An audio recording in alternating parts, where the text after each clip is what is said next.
Vendredi 7 juillet, bienvenue sur CCTV et vous regardez en ce moment Kiosque. Madame, Monsieur, merci de votre fidélité, c'est le dernier numéro de la semaine. Alors, je m'en vais rapidement vous donner les grands titres de journaux. Les journaux écrits, retombées de la participation de la RDC au 29e sommet de l'Union africaine. Les pouvoirs jubilent, le peuple pleure. Forum écrit, Exeta, fausse alerte sur la publication de résultats. Les ministres de l'EPSP met en garde les auteurs de rumeurs malveillantes. Évasion en série dans des prisons, coup de feu sur la place publique. Gare au cas d'insécurité récurrente. La prospérité, je vais terminer, je crois, par Congo Nouveau. La prospérité écrit Union européenne. Ferdinand Mogherini et Cheo Kitundu en tête à tête. Congo Nouveau écrit Économie nationale, Joseph Kapika fait jaser. C'est ça donc le titre des journaux ce matin. Mais voici donc le sommaire de votre magazine. Nous allons tout à l'heure parler des fausses alertes concernant la publication des résultats. Gaston Moussemena fixe les esprits. Les résultats ne devront pas tomber avant le début du week-end. Donc au plus tard peut-être demain soir ou dimanche. Ça, ce sont les confirmations du patron de l'EPSP, Moussemena Gaston.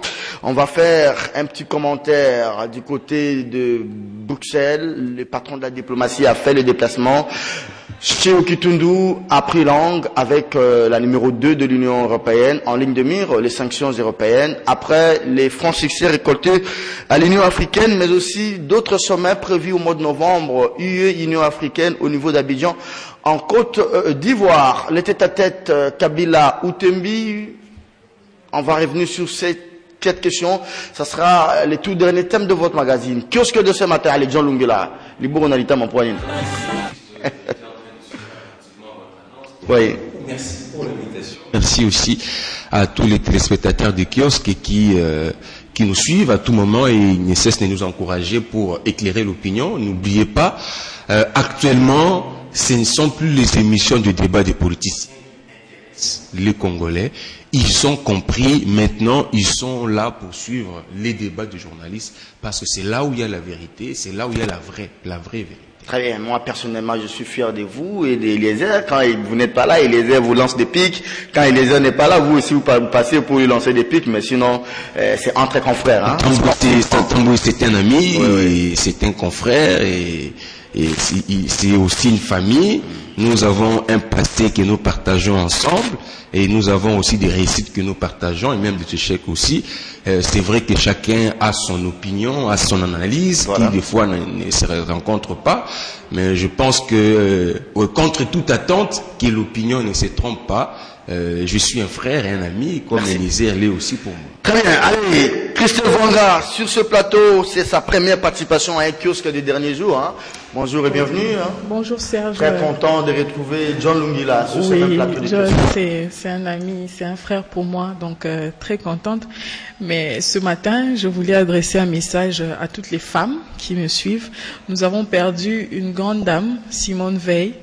Une grande dame qui a milité pendant longtemps pour les droits des femmes et ce combat féminin, heureusement pour nous, les pionnières de ce combat en RDC sont encore vivantes, des femmes comme Koima Futa, des femmes comme Zuziwa Mbombo, qui ne sont pas laissées berner par cette politique de parité, des jérémiades, des plaintes des femmes, mais sont allées tout droit au but. Alors, comme elles sont encore vivantes, je demanderai à toutes les femmes d'aller auprès de ces dames-là, ces ressourcées, leur demander comment est-ce que leurs difficultés peuvent devenir nos atouts. Donc c'est un message ce matin à toutes les femmes congolaises que j'aime particulièrement. Très bien. Exeta, fausse alerte sur la publication des résultats. Christophe, vous avez la parole. Le ministre de l'EPSP met en garde les auteurs de rumeurs malveillantes. Les résultats de l'examen d'État vont intervenir dans 48 heures. Sinon, dans 48 heures au plus tard encore, la précision est du ministre Gaston Moussemena, offusqué de voir circuler des fausses rumeurs sur de prétendues publications des résultats d'examen alors que la correction des items poursuit son cours normal. Christelle, le ministre a fait la tournée, je sais pas moi, la ronde du centre là où on corrige les examens d'État. Alors il y a eu de fausses rumeurs comme quoi il y avait déjà des résultats. Mais ce qui est plus important, j'ai comme l'impression, c'est que Moussemena s'inscrit dans la logique. Il veut maintenir les caps. Il ne faudrait pas que les résultats soient publiés au-delà d'un mois ou au-delà de 2 mois. Serge, c'est pas là qu'on retrouve la victoire.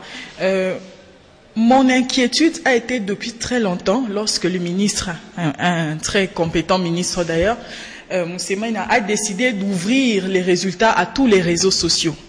Parce que depuis des années, ce n'était que Vodacom qui pouvait diffuser les résultats. Au moment où il a décidé d'ouvrir ça, il a créé une rivalité entre les opérateurs de communication. Maintenant, quel est le problème qui se pose? C'est que chacun va être le premier. Parce que si moi j'ai déjà envoyé, ou John, ou toi, vous avez déjà envoyé chez Vodacom, ça ne sera plus la peine d'envoyer chez RTL. Je ne sais pas si vous comprenez ce que je suis en train de dire. Alors ces rumeurs, moi, en tant que journaliste d'investigation, je sais que ça vient des télécommunications. Ils veulent être le premier à diffuser et à dire que nous pouvons diffuser. Et ça manquait d'encadrement, cette mesure. Depuis très longtemps, je me disais, pourquoi ces gens qui viennent nous piller nos ressources, ces gens qui prennent nos gènes sans contrat de travail, pourquoi on va leur donner tout? Je m'imaginais dans ma tête, est-ce que l'État ne pouvait pas créer une sorte de call center de l'État, de sorte que les plus grandes recettes nous reviennent? Ils vont se distribuer la grosse partie et nous allons hériter des miettes. Il faut vraiment l'encadrer. Sinon, il y a une rivalité entre les télécommunications, les entreprises elles-mêmes. Si on ne les encadre pas, on pourrait avoir des résultats différents. Pour une seule personne, Vodacom vous donne ceci, Africell vous donne ceci, RTL vous donne ceci. Donc, il faut être très vigilant. Ça serait un premier défi pour Moussemena. C'est un défi de taille. Son prédécesseur n'a travaillé qu'avec Vodacom. Maintenant, lui, il vient avec la nouvelle donne. Est-ce que ça ne devrait pas se faire de manière... On a tous les résultats, on appelle tous ces opérateurs de téléphonie cellulaire, on leur remet les résultats au même moment et à chacun de mettre ça sur... Si, exactement, c'est comme ça que ça va se faire. Mais je vous parle d'une rivalité. Qui sera le premier? Qui aura plus de messages? C'est là où se fonde toute la politique. Donc il faut être très prudent.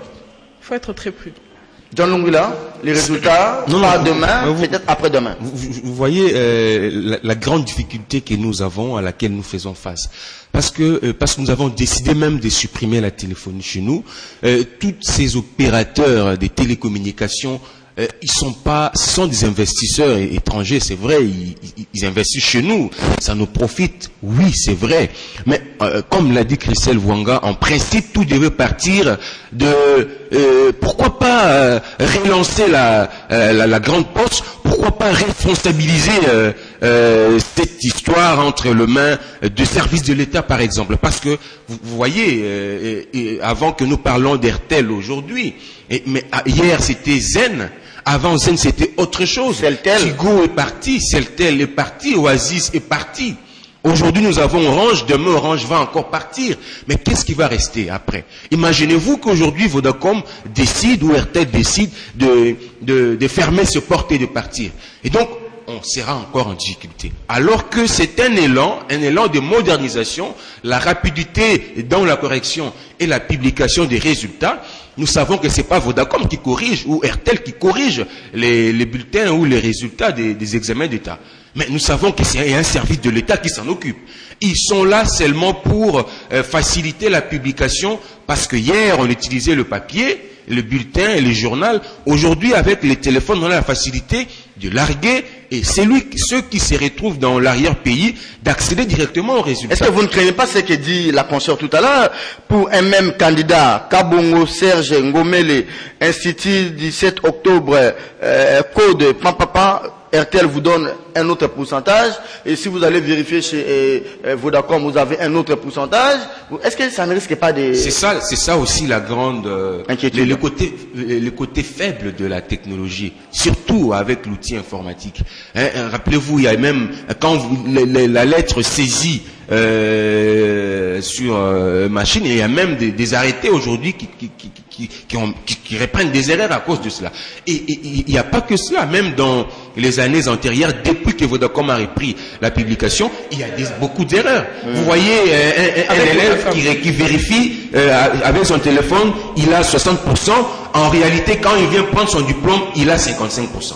Donc il y a des erreurs non seulement pour des noms des lauréats, mais il y a aussi des erreurs pour des pourcentages qu'on attribue aux uns et aux autres.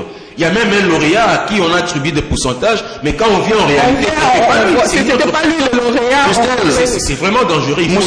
Moussemena se lance dans une aventure. Ça, c'est une première expérience pour lui, avec plusieurs entreprises de téléphonie. On sait que c'est d'abord une affaire de sous. Hein. Oui, évidemment. L'État, il est parti, les entreprises aussi en ont. Bon, pour cette première expérience, Moussemena devrait avoir droit aux excuses parce que c'est une première expérience avec plusieurs, parce que même avec la première expérience du ministre qui a fait 9 ans et demi là-bas, au début aussi c'était toujours comme ça. Pourquoi Moussemena n'a pas voulu garder un seul opérateur et poursuivre avec lui? Serge, il n'a pas droit aux excuses pour la simple raison qu'on ne dirige pas un État avec des états d'âme, non. On a ici des étudiants des EMISCOM, ISIPA. Leur travail, ce n'est pas seulement des paramétrer des téléphones, non. Paramétrage 1000 francs, WhatsApp 1000 francs, c'est pas ça leur travail. Leur travail en ce moment, ces étudiants-là, on pouvait créer un call center de l'État, je l'ai dit, où tout va passer par l'État et la correction et la diffusion d'abord par l'État, et ces autres compagnies ne viennent que peut-être appuyer l'État. C'est tout ça. Donc, depuis que le ministre avait décidé d'ouvrir, moi j'avais une crainte. Et aujourd'hui, ma crainte se concrétise. Comment je peux dire, bon, je ne veux pas être trop méchante à l'égard du ministre parce que beaucoup de gens me disent, Christelle, deux fois, il faut relativiser. On ne gère pas un État comme ça. Il faut toujours faire des essais. Aujourd'hui, les baccalauréats en France, c'est toujours des papiers qu'on affiche. Vous rentrez à l'école, on affiche, vous avez réussi ou pas. Donc on peut toujours avancer dans cette parallèle, afficher aussi les papiers et aussi passer par la téléphonie. Mais moi, c'est ça ma crainte. C'est ça ma crainte. Baccalauréat en France, c'est vrai ce que tu dis, mais il faut pas oublier avec le gouvernement Macron, les nouveaux ministres de l'Éducation nationale, il a annoncé des grandes réformes, surtout en ce qui concerne le baccalauréat. C'est vrai, on affiche le papier, mais le système en soi des corrections et contrôle des publications, ça passe par vous parlez de la technologie. Oui, évidemment, toujours. Parce qu'il faut qu'il y ait une base de données, ça c'est clair. C'est là où le problème. C'est un monde numérique, il faut qu'il y ait une base numérique. Parce qu'ici, on a comme l'impression que les élèves sont allés passer leurs épreuves d'examen d'État et les résultats restent à la solde du ministère et des l'entreprise de téléphonie. Et les écoles et les élèves sont là pour constater les dégâts. Alors qu'on devrait aussi associer les écoles surtout, parce qu'on peut aussi procéder par des affichages au niveau des écoles. Voilà. Si on associe par exemple les différentes écoles qui ont des finalistes... Parlons de réformes, Il y a des réformes. Oui. Vous voulez les réformes, oui. Mais il faut aussi être prêt à accepter ces réformes. Parce que dans notre pays, on n'aime pas des ministres qui viennent avec des innovations, des idées innovantes. Vous avez vu avec les états de l'ESU, les ministres, quand ils viennent avec l'idée d'apporter la carte biométrique, l'idée d'apporter des construits de nouveaux bâtiments. Non, la carte biométrique, depuis très longtemps, moi, il fallait que j'avais une carte biométrique. Lutter contre la massification et qu'on sort, amener les systèmes LMD. Vous avez vu ce qui lui est arrivé au niveau de l'Assemblée nationale, parce que les Congolais ne sont pas prêts à accepter. Attendez, parlons de la... Attendez, s'il vous plaît. Restons dans le PSP. Parce que si vous parlez de la carte biométrique... C'était qu'un exemple. S'il vous plaît, parce que moi, à l'époque, j'étais étudiant à l'IFACIC, j'avais déjà la carte biométrique. Ce n'est pas une innovation. Depuis Gizena, je crois. Depuis Gizena. Donc, ce n'est pas une innovation en termes technologiques. Parlons des réformes. À l'EPSP, on voit déjà, celui qui arrive, il ouvre les marchés à plusieurs, parce qu'il s'est dit... Vodacom n'est pas sur l'ensemble du pays, il faut donner aussi la chance à tout le monde. Il prend une deuxième réforme, il faut des bulletins sécurisés, avec imprimé des valeurs. Alors, on ne saura plus si un élève échoue ici, il achète un bulletin pour aller se faire inscrire dans une classe supérieure. On peut revenir sur ces réformes à l'EPSP. C'est important, c'est important. Pourquoi c'est important? Parce que, d'abord, en ce qui concerne le Vodacom, Parce que Vodacom n'est pas l'unique réseau qui travaille ici au Congo. Il y a des finalistes. Vous, Serge, peut-être vous avez Vodacom, mais il y a d'autres qui n'utilisent pas Vodacom. Il y a d'autres, vous allez arriver dans un village où RTL domine par exemple. Mais dites-moi, que feront ces Congolais, ces finalistes aussi, qui ont participé à l'épreuve d'examen d'État, de chercher à avoir leurs résultats? C'est ça la grande difficulté. Et c'est la réponse à cette question qui a poussé le ministre à ouvrir le marché. Les bulletins sécurisés. De toutes les façons, les bulletins sécurisés, c'est important. Moi qui vous parle ici, j'ai aussi des enfants qui doivent étudier. Mais cette pratique-là, vous avez échoué, soit vous avez arrêté au cours de l'année sans finir, mais vous savez qu'à la fin, vous allez voir un monsieur qui va vous fabriquer un diplôme qui va vous permettre de passer à une classe supérieure. Ouais. Il faudrait que nous puissions y penser. Merci. Parce que ça ne sert à rien à la fin de l'année ou après 10 ans, vous puissiez larguer sur le terrain. Aujourd'hui, même dans nos universités ou même dans des écoles, nous avons des finalistes, des brevets, des élèves qui n'ont jamais participé. Merci beaucoup, merci beaucoup, John. Vous êtes d'accord quand même sur cette histoire de bulletins sécurisés, hein, avec imprimé des valets, recto verso, une manière de réduire un peu la marge de manœuvre de ces élèves en complicité avec leurs parents et avec les chefs d'établissement. L'élève échoue ici. L'année prochaine, il achète un bulletin imprimé dans un cyber, on met les cachets, il va s'inscrire dans une autre école à une classe supérieure. Serge, vous pensez que pour acheter un bulletin sécurisé ici, c'est difficile? Ça sera difficile. On n'a pas vu ici des gens vendre les passeports en dehors du ministère. Il y en a eu, énormément d'ailleurs. Mais l'idée d'abord, il faut féliciter l'idée, non? On ne peut pas innover sans investir dans l'homme. Toute innovation qui ira plus vite que l'homme, ça va se tasser. Ça va se tasser. Et le revers de la médaille, quand un ministre nous dit désormais j'ouvre à tout le monde, et moi, la première chose, ce qui m'intéresse, c'est l'argent. Je me dis peut-être qu'il a été soudoyé, ou bien peut-être que les autres se sont plaints, ils disent que non, Vodacom, carrément, Bissopet, limite au bénéficier. Mais là, c'est pas le problème. Le problème, c'est le Congo. Le problème, c'est la motivation. Qui n'a pas innové dans ces pays? Aujourd'hui, John me parle de biométrie, mais j'étais surprise de voir que personne ne pouvait arrêter le ministre Mbika pour lui dire, mais non, Ali Fassik, depuis très longtemps, on a toujours eu des cartes biométriques. Ce n'était pas une innovation. Ça servait à rien de faire tout un plat. C'est un bon acte, ok, mais qu'est-ce que ça rapporte automatiquement à l'université? Alors, c'est un peu dans ce contexte-là, je crois que je peux m'arrêter ce matin. On prend deux thèmes, on prend le deuxième thème de l'émission, mais permettez que je lise d'abord le texto d'un téléspectateur. Non, on prend le deuxième thème de l'émission avec, je crois bien, Forum des As toujours, hein, Forum qui nous gratifie des grands titres ce matin. Cheo Kitundu, les sanctions de l'Union européenne sont injustes.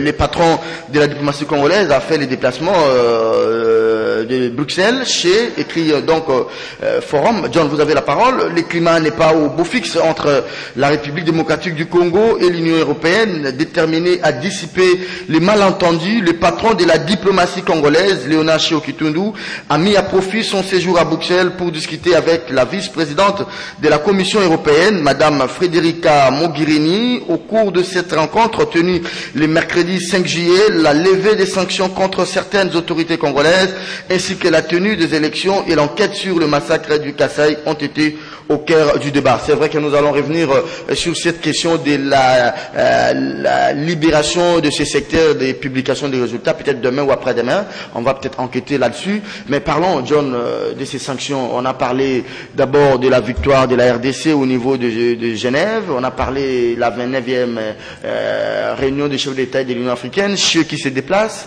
il n'est pas sur place. Hein. Il est vraiment... J'ai comme l'impression que ces sanctions a plus fait mal aux dirigeants congolais, même s'ils disent qu'ils aient l'eau de mon côté. Pourquoi tous ces déplacements? Pourquoi on a besoin de tous ces soutiens?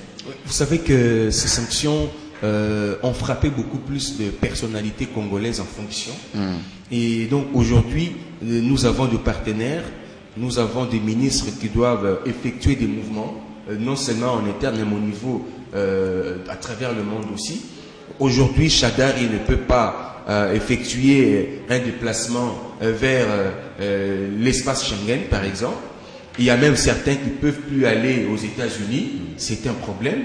Ça met en difficulté l'État au moment où les gouvernements ou la majorité présidentielle a préféré garder ces personnalités au niveau du gouvernement pour continuer à servir le pays, il y a quoi demander au ministre des Affaires étrangères d'aller vers les partenaires pour voir dans quelle mesure on peut alléger, sinon lever ces mesures. Mais l'État congolais avait rejeté ces sanctions, hein? Non, ça c'est une réponse diplomatique, mais ça ne suspend pas, ça n'a pas d'impact direct sur les concernés, ceux qui ont pris ou initié ces sanctions.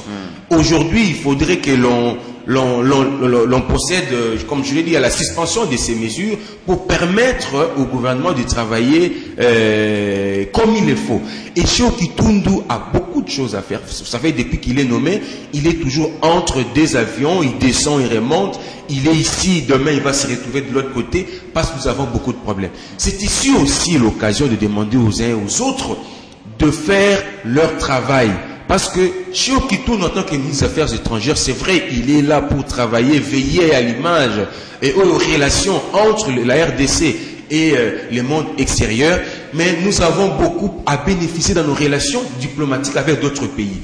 Nous n'avons pas nommé Séoki Toundou pour être un ministre des Affaires étrangères qui cherche à s'occuper des problèmes, non pas du pays, mais de certaines personnalités, des individus. Séoki Toundou n'a pas été nommé pour ça. Malheureusement, c'est ce qui se passe aujourd'hui.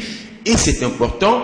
Et j'ose croire que cette victoire diplomatique que nous sommes en train de chanter à tout moment pourra encore se répercuter dans ce qu'il fait, mais c'est difficile parce que à la base ce n'est pas vraiment les individus, mais le problème c'est la crise politique et il faut d'abord chercher à trouver des solutions à la crise voilà, qui se pose en interne avant d'envoyer Séoki Toundou rencontrer ceux qui ont décidé de sanctionner nos personnalités. Au cas contraire, ce sera la perte de temps. Au cas contraire, ce sera des voyages, des dépenses, des voyages, des lobbies, les lobbies qui pourront produire aucun résultat.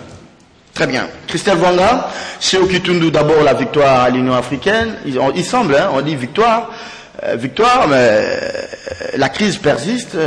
Vous pouvez revenir sur ces sommets et aussi aborder ces différentes tournées de notre patron de la diplomatie. Je vais revenir à vous aussi, Sir John. Merci Serge. Vous savez, l'Union africaine, je l'ai dit sur ce plateau, l'Union africaine demeure aujourd'hui l'organisation la plus nulle de l'Afrique. Pourquoi je dis ça? Si vous voulez savoir qu'est-ce qu'il en reste de l'Union africaine aujourd'hui, posez la question à Jean Ping. Jean Ping, le Gabonais.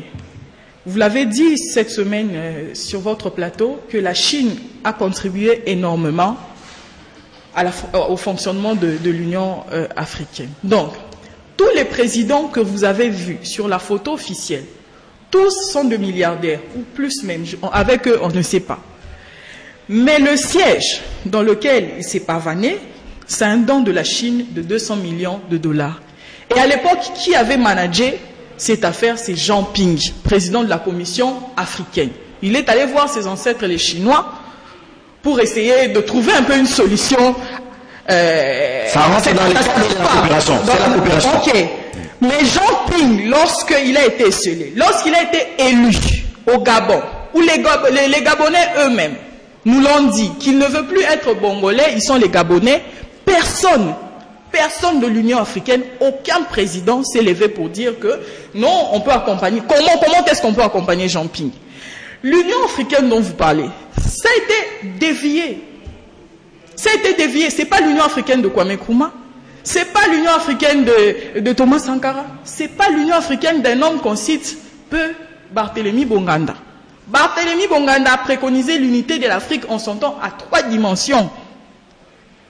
Les États africains en général, les États de l'Afrique centrale, et puis les États africains ayant été colonisés par des colons latins. Attendez, voilà les pionniers, de l'Union africaine. La CEDEAO devient une structure sous-régionale plus forte et plus puissante. Je suis en train de vous dire que le sommet de l'Union africaine, c'est une sorte de fashion week des présidents qui viennent de montrer, Mugabe dit, moi je vais donner ceci, qui viennent de montrer leurs chaussures, leurs habits. Comment on peut être tranquille? Comment on peut... Qui peut me répondre aujourd'hui pourquoi j'ai besoin d'un visa pour aller au Congo-Brazza?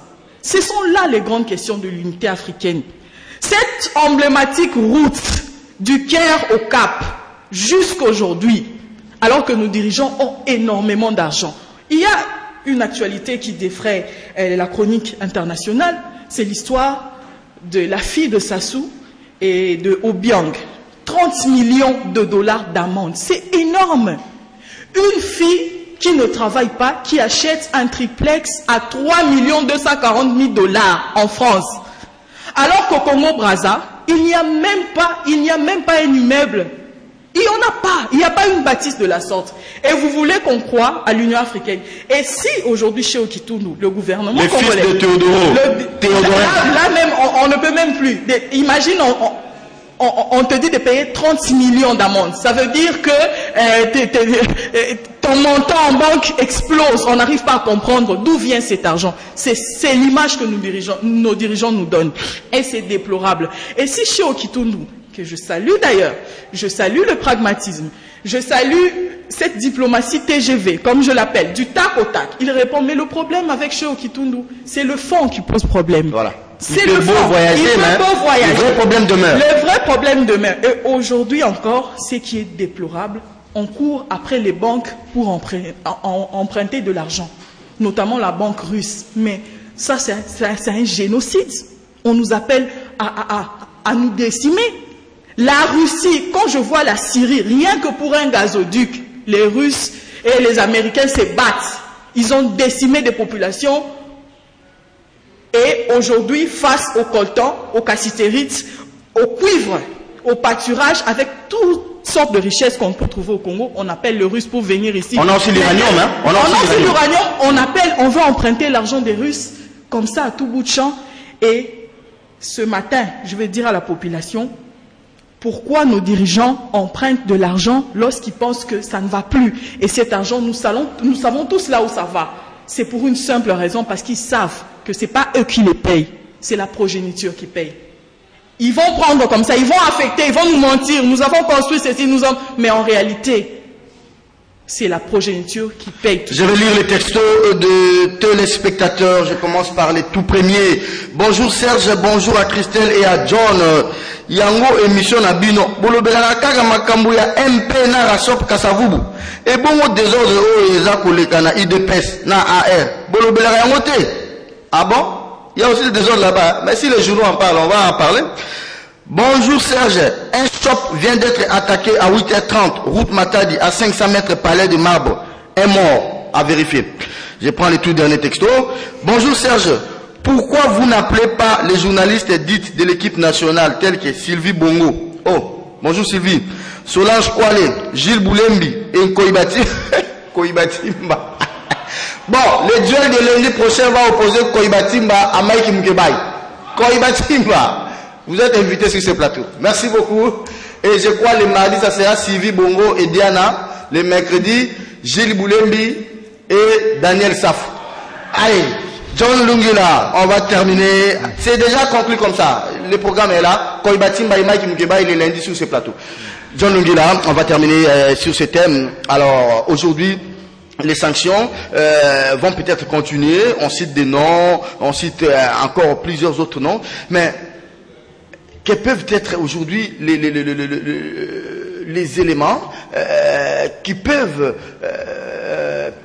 dissuader l'Union européenne, qui peuvent dissuader les États-Unis que voilà, il y avait de telles sanctions, mais dans l'entretemps, nous avions travaillé et ces gens-là ont fait amende honorable. Le gouvernement ne sait plus réprimer les gens pour qu'au sommet de l'Union européenne, au mois de novembre, que nous puissions trouver gain de cause. Quel est le rapport de force de l'Union africaine pour faire face à ces différentes sanctions? Et pour terminer, pourquoi ne pas décharger ces individus qui ont été sanctionnés, pas pour le compte de l'État, mais qui ont été sanctionnés individuellement, des charges de la République, et mettre d'autres personnes qui peuvent aller négocier au niveau même de l'Union européenne, tout comme au niveau des États-Unis? Merci Serge pour la question. Je crois que ce que vous dites est très important. Pourquoi? Parce que, je crois même Christelle l'a dit, le grand problème ici, c'est le problème des fonds. C'est le problème au niveau du pays qu'il faut chercher à résoudre avant d'envoyer chez Okitoundou à la rencontre de ceux-là qui ont décidé de frapper certaines personnalités qui sont encore en fonction. Et le plus important ici, Serge, c'est les problèmes connus. Il vous demande un calendrier électoral. Il vous demande des assurances sur l'organisation des élections. Il vous demande des assurances sur l'alternance pacifique au niveau du pays. Et je dois vous dire qu'ils sont encore gentils jusque-là parce qu'ils utilisent des voies diplomatiques pour avertir. Est-ce que l'Union africaine n'a pas traité l'Union africaine est démissionnaire. Mais il faut se poser des questions. Pourquoi il y a eu des sanctions? L'Union africaine est démissionnaire. Pourquoi? Parce que l'Union africaine est là pas pour s'occuper des problèmes de la majorité des peuples africains. Ça veut dire, je vois ici le peuple, les États. Mais l'Union africaine est là pour veiller aux intérêts des individus, pour ne pas dire chef d'État. C'est défini pratiquement une mutualité, une organisation, un syndicat de chefs d'État. Quand on se retrouve, qui maltraite leur peuple. Comment créer des ripostes contre une offensive préparée contre un président d'un tel État ou d'un tel pays, alors qu'il faut aller dans les problèmes des fonds pour voir qu'est-ce qui se passe en RDC. Pourquoi il y a des problèmes en RDC? Pourquoi l'État congolais est en difficulté avec ses partenaires européens, par exemple? Qu'est-ce qu'il faut faire? Il y a des conseils qu'il faut donner. Moi, je crois que nos chefs d'État ont perdu le sens de se dire des vérités entre eux. Nous n'avons plus ce chef d'État-là. Ils se disent de vérité entre eux, mais qui sont là pour faire l'hypocrisie. Ils vont attendre le moment où leur collègue sera en difficulté pour dire, bon, viens chez moi, je vais vous sécuriser. Viens chez moi, je vais vous protéger. Ils font des promesses alors qu'ils sont conscients qu'ils ne sont pas en réalité. Justement, John, une question. Parce qu'il ne faut pas blaguer. Il faut pas blaguer. Si aujourd'hui Macron appelle quelqu'un comme Ouattara, il dit, toi Ouattara, tu sais tout ce que la France a fait pour toi pour que tu sois là. Nous ne voulons plus que tu t'alignes derrière Joseph Kabila. Est-ce que Ouattara aura un mot à dire? Si on appelle Ali Bongo là, Ali Bongo, quelqu'un comme la chancelière allemande appelle Ali Bongo, ou soit le Quai d'Orsay appelle Bongo, dit Bongo, toi aussi tu te mets derrière Kabila. Si on appelle les chefs d'État qui ont des problèmes soutenus par la France. C'est ce qu'ils ont fait avec Kadhafi. Les dinosaures là, qui en France, en train de le suivre, lever Denguès. Il a des problèmes, hein. Si on l'appelle Denguès, toi aussi tu t'allies à Kabila. Est-ce que ces gens-là vont résister? L'Union européenne ne risque pas de travailler individuellement avec ses chefs d'État. Serge Kabongo, vous voyez nos chefs d'État, ils vont toujours à Canossa quand ils vont voir leurs mentors occidentaux. Ils vont à Canossa, ils vont à genoux. Je ne voulais pas les citer des noms ici, mais nous en avons de preuves. Ils sont prêts. Même quand Christelle parle de la Russie, on veut faire des emprunts. Nous sommes dans une sorte de rapport de force. Ça veut dire, si vous ne voulez pas m'écouter et négocier avec moi, je vais m'orienter vers d'autres. Parce que nous savons qu'aujourd'hui, avec les Occidentaux, nous sommes en difficulté. Mais le courant passe bien avec la Russie. Et nous savons, vous savez que la Russie, nous savons les rapports. C'est du mal. Nous savons, c'est l'axe du mal aussi, oui. Mais nous savons les dangers que représente la Russie pour les Occidentaux. Voilà. Et donc, vous n'allez pas laisser votre enfant s'orienter vers votre ennemi parce qu'il va vendre toutes les cartes. Vous serez dans l'obligation de négocier. Et c'est ici que j'interpelle. Parce que même si nous voulons bénéficier du soutien de l'Union européenne, en réalité, nos difficultés sont des arguments pour permettre à ces Occidentaux, que moi j'appelle impérialistes, d'agir. Voilà. Parce que si Joseph Kabila aujourd'hui accepte de répondre aux revendications, aux vraies revendications, je parle de vraies revendications, parce que les revendications liées aux problèmes des Congolais, au social des Congolais, ce sont des revendications fantaisistes.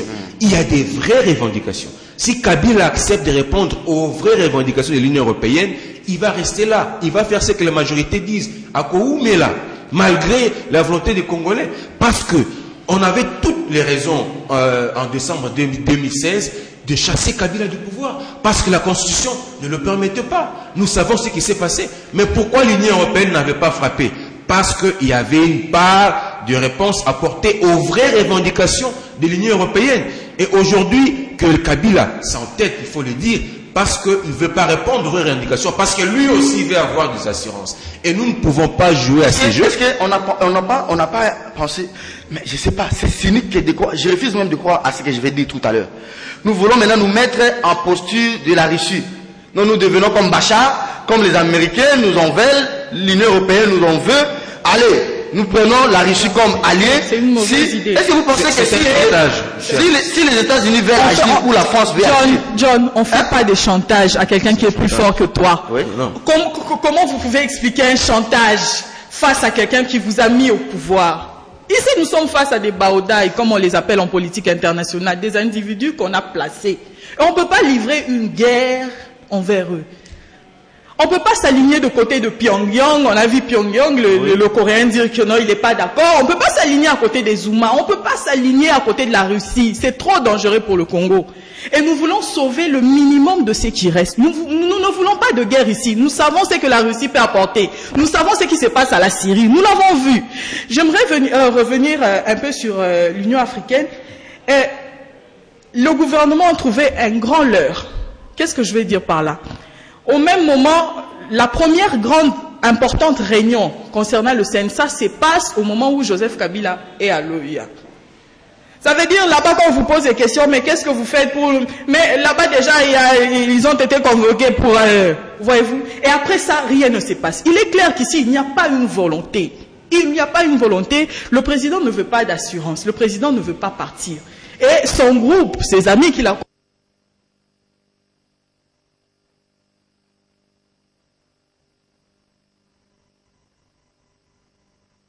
et nos dirigeants. Nous nous éloignons de plus en plus. Et aujourd'hui, il est clair qu'on ne veut pas nous dire que nous sommes en récession. Moi, je cherche toujours Matata. Attendez. Où est-il? Attendez. Ce n'est pas l'argent qui manque. Nous sommes vierges, nous pouvons aller dans des, même à la bourse de Paris, nous endetter. Mais qu'est-ce que les FMI et les banques mondiales nous demandent? Faisons des réformes. Mais pourquoi nous ne voulons pas faire des réformes pour être éligibles à la dette, comme Mouzi tous les sujets? Nous voulons aller nous endetter en Russie. Parce qu'ils ne vont pas nous donner. Il est clair que Matata manquait de nous expliquer. Moi, la question que je voulais lui poser ce matin, après qu'on a atteint le point d'achèvement, est-ce qu'on avait tout recommencé à zéro ou il y avait encore des agendas cachés? Qui nous le disent. Aujourd'hui, il est clair que nous sommes en récession, Serge. On ne peut pas nous dire parce que... Non, mes minutes... Allez-y, on a beaucoup parlé. Allez-y. Nous sommes en récession. Et aujourd'hui, on ne peut pas nous dire la vérité parce qu'on nous a menti. On nous a menti avec des chiffres, on nous a menti avec des termes macroéconomiques qui n'ont aucun sens. Et quand ça a bardé, on a fui. On ne sait plus là où vous voir. Que Matata vienne nous répondre. Qui peut savoir, ou bien qui peut imaginer, tout économiste vous dira que comme on commence à zéro, on ne peut pas investir sur les éléphants blancs. On nous a investi autant de millions sur un immeuble qu'on qualifie d'intelligent. On a investi énormément d'argent sur Bukangalonzo, qui ne se retrouve même pas dans l'assiette du Congolais lambda. On a investi sur des éléphants blancs pour impressionner. Une politique de populisme. Pour impressionner. Moi, je vous parle, je ne suis jamais entré là-bas parce que je me dis c'est au-dessus de mes moyens. Je ne peux pas aller me faire. Mais qu'en est-il de Mamayemu? Avez-vous déjà vu la salle d'urgence de Mamayemu? Tout ce qu'on demande, le minimum. On a voulu impressionner la population. Comme ça, organiser un crime ensemble pour bien voler l'argent. Les bateaux de l'ONATRA, vous avez parlé de l'ONATRA aujourd'hui. Laissez-moi poser la question, arrêtons-nous un seul instant. Pourquoi ces bateaux ne flottent pas? C'est un problème de carburant? Oui. C'est un problème de moteur? Ou c'est un problème de commandant? Qu'on nous réponde. Et une année après, 2 ans après avoir fait la fête, parce que c'est passé en direct à la télé, de la même façon que Congolais, c'est passé en direct à Bukangalonzo, n'en parlons pas. L'immeuble intelligent, quel est le bilan? Comment le FMI peut vous donner l'argent quand il remarque que le minimum que vous aviez lorsque vous avez commencé, Serge, je prends 30 secondes, que avant ça, la population avait déjà souffert des ajustements structurels. Nous avons souffert. Nos mamans, ma mère est fonctionnaire, elle a souffert de ça. Et nous tous, nous avons vécu cela. 5 minutes pour nous séparer de l'émission. Il nous reste 5 minutes. Oui, on a commencé en retard. Voilà donc kiosque de ce matin, madame, monsieur. On va terminer par cet tête-à-tête Joseph Kabila et monseigneur Utembi. John, vous allez terminer l'émission.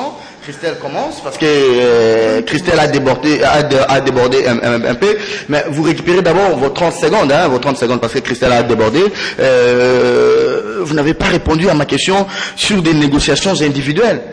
J'ai craint fort. On a vu l'Union africaine faire ça avec Kadhafi, mais ça n'a pas produit des fruits.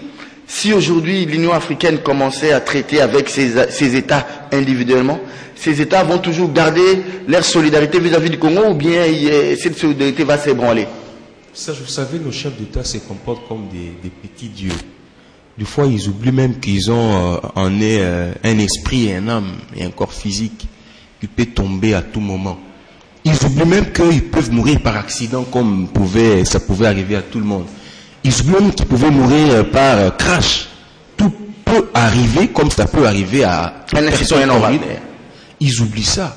Voilà pourquoi ils pensent qu'ils ont en possession, ils gèrent leur esprit, leur vie, et personne ne peut venir leur dire le contraire. Et entre eux, ils s'écoutent pas. Ils s'écoutent difficilement, ils s'écoutent pas. Et c'est ça le problème. C'est ce qui est arrivé aussi à Mohamed Kadhafi, c'est ce qui est arrivé à Laurent Gbagbo, c'est ce qui est arrivé à tous ces présidents-là. Les Burkinabés, là, c'est qui? Compaoré. Blaise Compaoré, on ne sait même pas. J'ai vu une photo de Compaoré dans un restaurant en train de prendre un petit sucré avec un pain. Un morceau de pain, voilà, comme ça. Un morceau de pain. Dans la journée, à me pousser. Loin de son chef protocole, loin de tous les honneurs possibles. Alors que ils doivent cesser de faire la honte de Merci beaucoup, vous avez pris les 30 minutes. Je voulais répondre à ce qu'il dit. Vous savez, aujourd'hui... vous aurez dû répondre pendant vos secondes. Les archives. Beaucoup de ministères n'ont pas d'archives aujourd'hui. On va vous nommer ministre demain, Christelle, peut-être du genre, et je ne sais pas, ou de l'économie, mais tu iras, il n'y aura pas d'archives. Tu vas chercher, amenez-moi les documents du ministère des années 2090, vous ne verrez pas des archives. Parce que nous avons été locataires pendant autant d'années.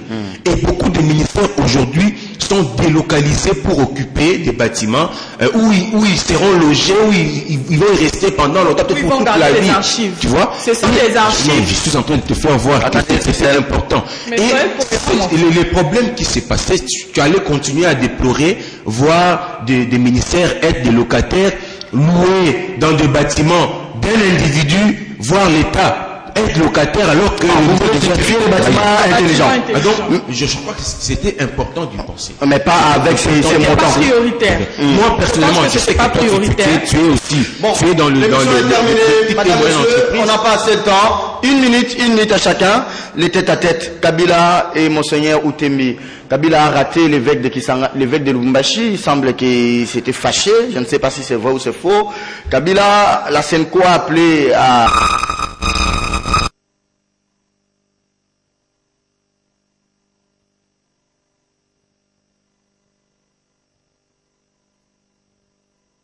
réclamer des élections. Alors, la AMP a tiré sur l'église catholique, mais c'est les chefs de l'État. Est-ce que c'est une manière de dire, ou bien l'église veut aussi se refaire sa santé après tout ce que l'église nous a fait subir au mois de décembre 2016. Mais aujourd'hui, comment vous jugez la démarche du président de la République? Elle est sincère? Est-ce que les chefs veulent rassurer l'église catholique via son patron de la Senko que nous aurons des élections? C'est une démarche politique. Ok. Une démarche politique, il faut l'analyser politiquement. Il faut se méfier. Il faut se méfier parce que déjà Outembi ne nous a pas dit la vérité. Il nous dit, voilà, le chef, il nous dit, c'est dans le générique, hein, le chef de l'État veut toujours les élections et nous l'avons rappelé que nous également nous voulons les élections. Mais d'autres matières, ça reste un secret entre moi et lui. Vous êtes allé parler du problème qui concerne les Congolais. Et vous sortez pour dire, bon, ça reste un secret. C'est le secret que les évêques ont gardé. Et quand le Tshisekedi a laissé la lettre, la fameuse lettre, mais quand ça a bardé, ils se sont précipités pour nous dire que Tshisekedi a laissé une lettre. C'était une erreur grave. Ils portent une grande responsabilité. Les évêques doivent le savoir et éviter de telles erreurs encore, que cela se répète encore dans l'avenir. Outembi, et moi, je salue le courage qu'ils ont pris après leur dernière déclaration. Ils doivent rester sous cet élan, c'est de nous dire la vérité et rien que la vérité. Parce que eux, ils agissent au nom de la justice, au nom de la vérité. Ils ne sont pas des politiciens, ce sont des serviteurs des dieux.